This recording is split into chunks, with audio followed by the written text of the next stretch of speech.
The Evil Dead franchise is one that just doesn't seem to miss. Let's see if the latest entry in the franchise can continue that trend.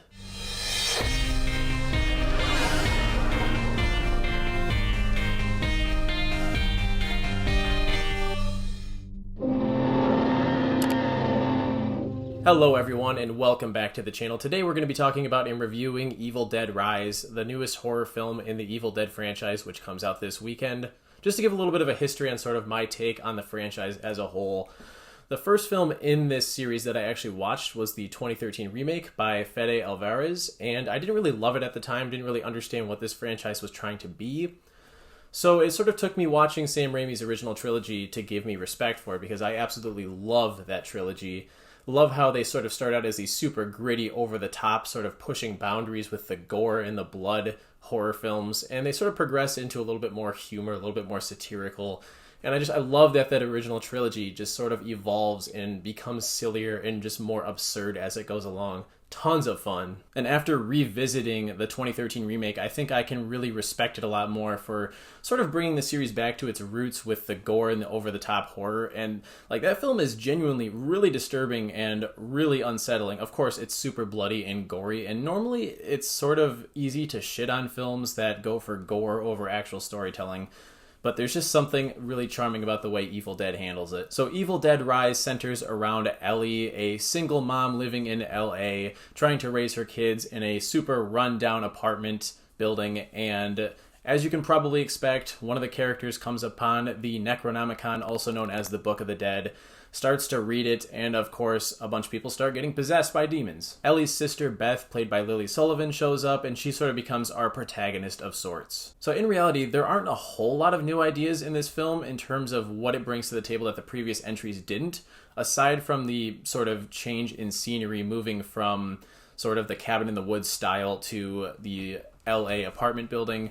But that actually does a surprising amount of goodwill for the film. Apparently 2023 is just the year to take popular horror franchises and move them from the suburbs and from the cabin in the woods down to a more urban setting, because of course earlier this year Scream 6 did it, and now we have Evil Dead doing it. But I like that it's a simple change, but it's actually pretty effective in the way that they're able to generate these sequences of pure terror. And as someone who has become a very big fan of this franchise, this entry offers just about everything you could possibly want. Lee Cronin directs the hell out of this thing. I love the grungy, dark colors. He does a lot of unique things with the camera during the action sequences, one of which is shot through a peephole. That was a really inventive sequence that I absolutely loved. And there are plenty others that I don't want to spoil because I just didn't know about them. I was sort of limited how much of the trailers and promotional videos that I watched for this because I wanted to be sort of surprised and shocked by a lot of these over-the-top moments, which you sort of go into a film like this expecting. The scares and the gore in this film are definitely on par with the 2013 remake. There are certainly some moments of humor sprinkled in there, but they never overshadow the sheer terror of this situation. It's definitely probably the most serious and the most bloody film in the franchise. That's really saying a lot. Again, don't quote me on that. Of course, it's recency bias. Maybe I'll go back and rewatch the 2013 one and be like, oh yeah, no, they're pretty on par in terms of the level of blood. But I think it just might be the scariest film in the franchise. Of course, the 1980s sort of Sam Raimi movies, they are scary in certain sequences, but I do feel like the horror factor might be a little bit outdated here. In this movie, it is just so absolutely vicious, and we'll talk about what actually makes it so scary coming up soon. But one thing that I just see consistently through this movie is that it is impeccably paced. It's about 95 minutes. Not a single scene of downtime, really. Once you're in it, it just keeps on going till the finish, and you don't really get much room to breathe, and I really like that. It's a breakneck pace. It's not an overlong film. I appreciate this franchise for sticking to that formula. And when I say this is probably the bloodiest entry in the franchise, I don't take that statement lightly. I mean, there are so many wince-inducing moments in this film, whether that's because a deadite is chewing up glass, or skinning someone with a cheese grater, or even just unleashing an unholy amount of bodily fluids from their mouth.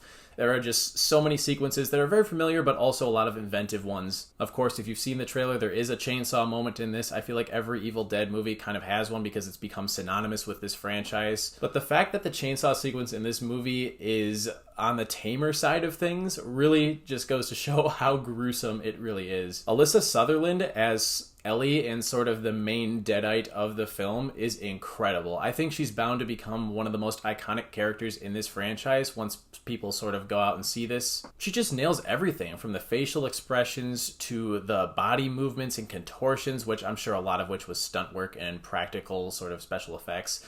But regardless, a lot of it is her, and the voice that she does excellently as well. Obviously, they do a lot of distortion and post, but some of it is her, and I think she does an excellent job. Lily Sullivan as Beth is great as well. I don't think she's quite as awesome of a character as Mia from the 2013 Evil Dead, but again, she's a great combination of badass and flawed human being. They do give her a little bit of depth to work with. And really, no one wants an Evil Dead film to waste too much time sort of building and developing the human characters, because we know a lot of them are not going to be themselves for very long. And additionally, the themes of motherhood and family are sort of enough to get you invested in the characters without wasting a bunch of time sort of developing them on their own. The kids in the film are pretty decent. There are definitely a few moments where you can tell the acting and the dialogue for them wasn't quite on par with everything else that was going on.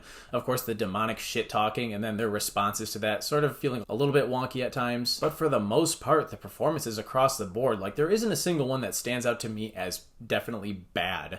There might be a couple of mediocre ones in there, but it was never to the point where it bothered me and it took me out of the movie to the extent that it's a genuine big flaw that I have to talk about in extent. And one thing that I did sort of think about going into this film is, I know it takes place in an apartment building, so what exactly is logically stopping them from just, leaving?